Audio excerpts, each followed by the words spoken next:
Hello and welcome to Sense Recommendations for 2024. So instead of doing a best of or worst of this for this year, I decided that I am going to just be doing my recommendations for the year. Figures that are currently on the market that I really like and I think you should check out. So, all these figures came out this year or are still on the market in some way this year. So, let's jump right into it.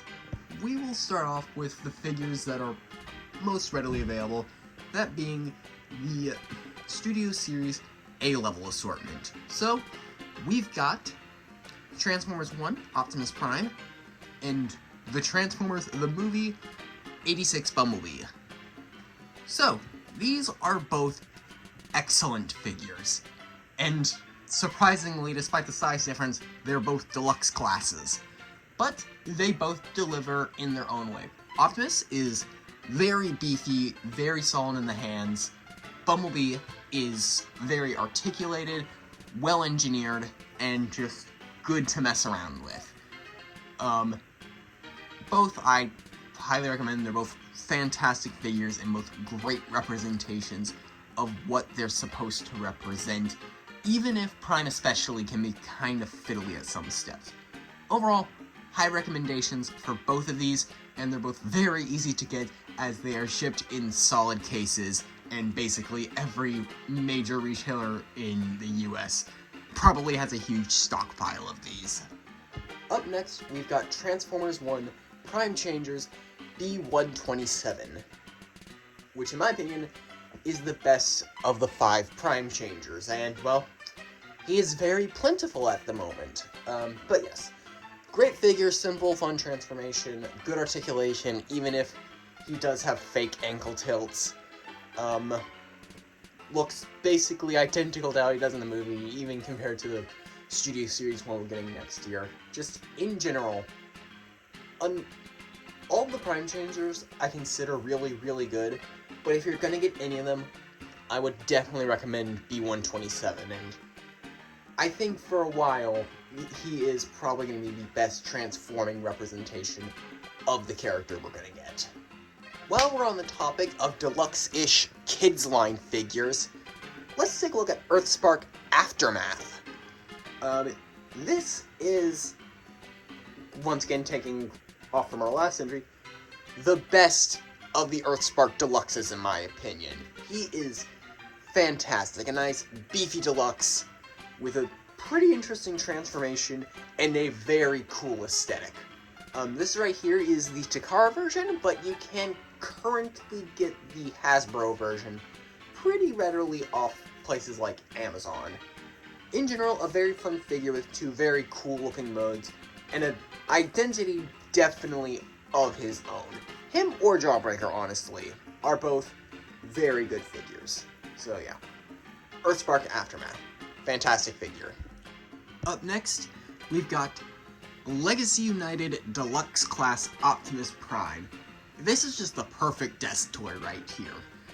Yeah, on the surface, he may look like a tiny version of the original G1 Optimus Prime toy, but he can catch a pose for sure, which is the whole main purpose of this. Transforms identical to the original toy, looks identical to the original toy, but has modern posability and comes with a lot of accessories, including a Matrix. He is part of the current wave that's sort of warming the shelves at the moment, so he's not too hard to track down, and he's one I definitely recommend checking out if you want a nice desk toy. Going from one Legacy Optimus Prime to another, we've got Legacy Animated Optimus Prime, who is just perfect, basically.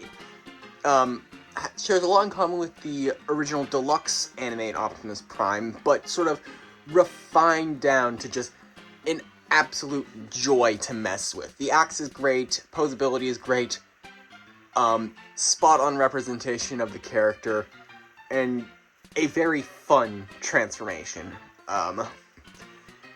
Alternatively, you can get the Motormaster repaint that is currently popping up in stores, which is just as good, just in black. So, yeah, no matter which version of this mold you get, you're going to be in for a great time.